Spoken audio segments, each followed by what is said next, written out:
Hello, this is psychologist Yulia Latunenko. Today we have a very interesting topic. I think it will resonate with many of my subscribers. Mom as a psychological vampire.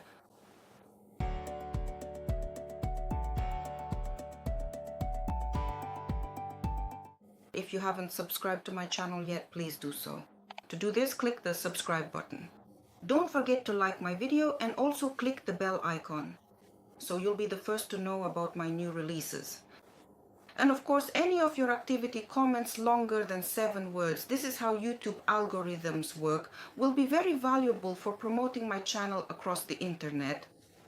So your mom is a psychological vampire.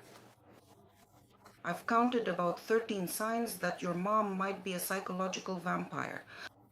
If you are a mom yourself, test yourself. Do you find any of these signs in yourself that I will mention in this video? So, the first sign. After talking with your mom, you always end up in a bad mood. It's always difficult. You feel exhausted, depressed, as if all your life energy has been drained from you, as if something has just been taken away. Your life force has been taken away. You don't feel like doing anything anymore. Your mood drops, you feel tension in your body, and maybe you even experience some psychosomatic symptoms. But not always. The main sign is exhaustion after communicating with your mother. The second sign is that when you talk to your mother on the phone, you always wait for her to finally end the conversation. You can't end it yourself because you're afraid your mother will get offended, and then it will get even worse. She'll manipulate your guilt and you'll end up feeling even worse than if you had just endured the conversation. And sometimes my clients tell me that. To endure a phone conversation with their mother, they hold the receiver at a distance, at arm's length. Basically, their mom is just talking to herself, and from time to time you just say into the phone and don't respond in any other way. And she doesn't need you to respond at all. Your mom doesn't need that. She is in essence engrossed in a conversation with herself. What matters to her is simply that you listen to her and that you make her feel important. In this particular conversation, your mom might potentially give you all sorts of unsolicited advice, or perhaps even criticize you quite harshly. But let's thoughtfully move on to exploring other significant signs. Let's thoroughly discuss what else truly signals that your mom is indeed a psychological vampire. The third sign, your mom is always inventing artificial problems that, in her opinion, you are the one who must solve. Well, for example, what does my mom make up? She might come up with something like, when I'm going to Turkey on vacation, that I'll be kidnapped. And then there's a barrage of calls telling me not to go to Turkey for vacation because there are such evil men there who will take me into slavery. Well, it doesn't matter that I'm 57 years old. I hear that's already quite a lot. Years, according to her, and nothing changes. It's as if she doesn't take into account that I'm already a grown woman and have traveled alone many times to different countries around the world. So her fear drives her to constantly call me, and I have to soothe that fear and anxiety. Or if I don't give in to this and don't talk about my travels, thank you, she comes up with something else. For example, the salt isn't right, which means there must be some toxic substances in it. And she starts to drive everyone crazy. Me, my sister, with this salt issue. If her trick with the salt doesn't work, then it's the electric stove next. It's ticking and she'll make 10 calls a day so we can help her with it. With the stove, so it stops ticking. Even though the stove is on energy saving mode, it just turns on and off, but it's impossible to convince mom of that. And she says, I don't know anything about that. And if I don't know about it, then it doesn't exist. And this barrage of problems that she invents, which distract us from our adult lives, from work, from family matters, it happens all the time. Why does this happen? Because mom hasn't filled her life with any interesting activities. For her, the only interesting thing is to cling to and leech off her children. That's why such a mother will attract a lot of attention, both with household matters and with her health. There's a story, unfortunately it's in Russian, but if you don't mind, please read it. Please read this story. Mom loved clean windows. It's in Russian, I repeat, and it's exactly about this kind of mother, a psychological vampire. You can find this story on the internet. Next, another sign: no matter what you do for your mom, whether you buy her a new fridge, a new stove, take her somewhere like Egypt for a vacation, buy her an interesting travel package, or take her to a concert, she will always be dissatisfied with everything. She will always find reasons to be dissatisfied. She will always criticize something. It will never be right. And no matter how hard you try to please such a mom, it's simply impossible. The fifth sign of a toxic mother, a psychological vampire, is this: if you have any problems in your personal life, you can't share them with your mother because she doesn't know how to truly listen or support you. Instead of support, you'll end up feeling even worse, because such a mother will turn you against your partner. She will give you some pointless, senseless advice instead of simply listening to you emotionally, supporting you, and providing the help you actually need, not the help she decided to give you. Because mothers like this always ignore you. The real needs of her child are replaced by her own needs. And such a mother usually needs to feel important, to be the queen, to be on top. That's why she gives some senseless advice that only makes things worse, or she just criticizes or doesn't take your side. She might say, it's your own fault, just put up with it. For example, if you have an abusive partner, she might even defend him. So everything she does in your personal life is just interference and meddling. She gives advice that only leads to a worse situation. Besides giving you some senseless advice, she also criticizes your decisions. And when your decisions lead to some painful consequences, which are simply your own experiences, your growth, your coming of age, such a mother doesn't support you. On the contrary, she takes pleasure in your misfortune and says, I told you so. And this I told you so is typical of narcissistic individuals. And your mother won't sympathize with you. She's happy that she turned out to be right. In other words, it's more important for her to be right than to support her child. Next on my list is the constant violation of your boundaries. Such a mother will do whatever she wants with you. She generally believes that she can do anything.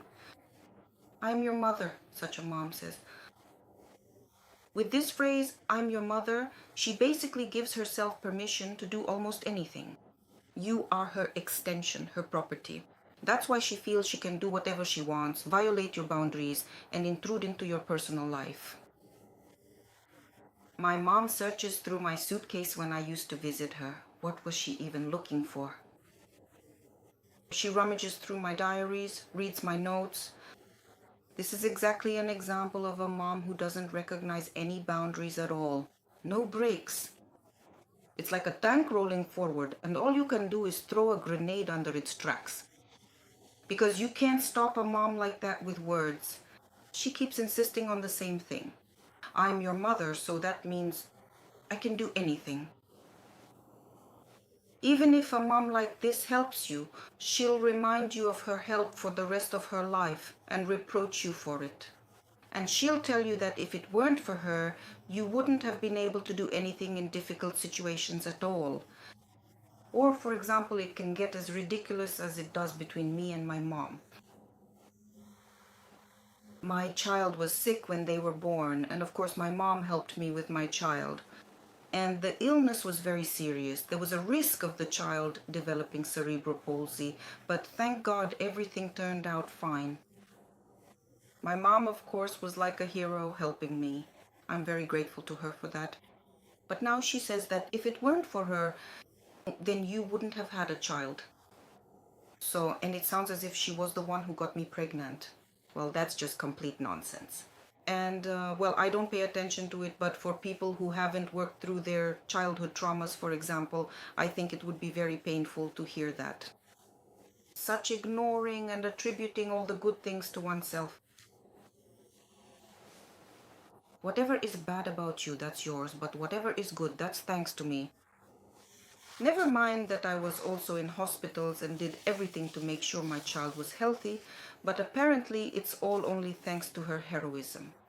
She doesn't see anyone else, only herself, only what she has done. And this I, it, is the most important thing. Because the narcissism of such a mother, it destroys not just relationships, it destroys the personality, both her own and her children's. The next sign. The mother believes that you owe her something, and she gets very offended when she doesn't get what she wants. For example, my clients say, my mom doesn't do that. Thank God. But my clients tell me that their mother, for instance, can get jealous if her daughter goes to a concert with a friend and doesn't invite her mother. Or she went to a restaurant with her boyfriend and didn't invite her mother. For example, she chose something that was important to her, not to her mother. In other words, she didn't put her whole life on hold and rush off at her mother's first call to come save her because, for example, the salt isn't right or the stove is ticking or something else, something her mother made up. So the mother gets offended when she doesn't get what she thinks her daughter or son owes her. And she doesn't get offended for no reason. She might play the silent treatment with you. She might openly reproach you. She might even become quite, so obviously offended that whether you want to or not, you fall into this feeling of guilt and then go on to justify yourself, to apologize. But children don't owe anything to their parents. If parents have sown love, they will receive love. If they haven't sown anything, then they shouldn't expect anything. Well, you all know the saying, you reap what you sow. But such mothers usually give the bare minimum of good things in childhood, toxically destroy their children's personalities, and in old age, they believe that their children owe them self-sacrifice for some reason. Love and attention, their time, their resources, their money. Because such mothers usually end up becoming their children's dependents.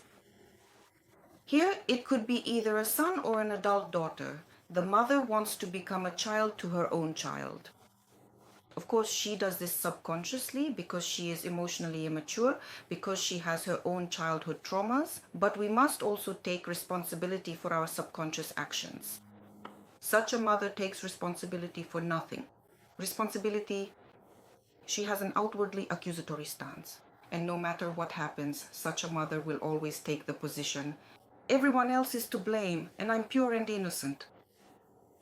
You will never convince her that she is responsible for anything. For example, in some conflict that had unpleasant consequences, or in some situation that happened to the mother. That is, everyone else will be bad, only she is good. And by the way, this is a sign of borderline disorder. The word responsibility is like a red rag to a bull for such a person. Such mothers who are psychological vampires usually don't even know this word at all. They have no idea what responsibility is. Another sign that a mother is a psychological vampire is that she is not interested in your life. She's always eager to talk about her own life, about what concerns her.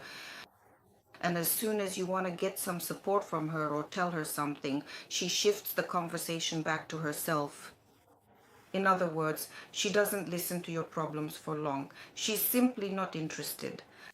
And finally, one more thing I'd like to emphasize. This kind of mother will manipulate with illnesses. For example, you made me feel this way. It's because of you that my blood pressure is high now. In conflicts, when she has nothing left to say, such a mother might clutch her heart to manipulate you.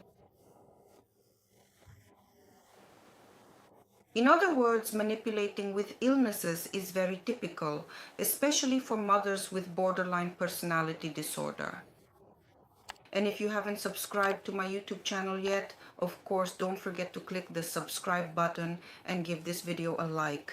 That would also be very nice.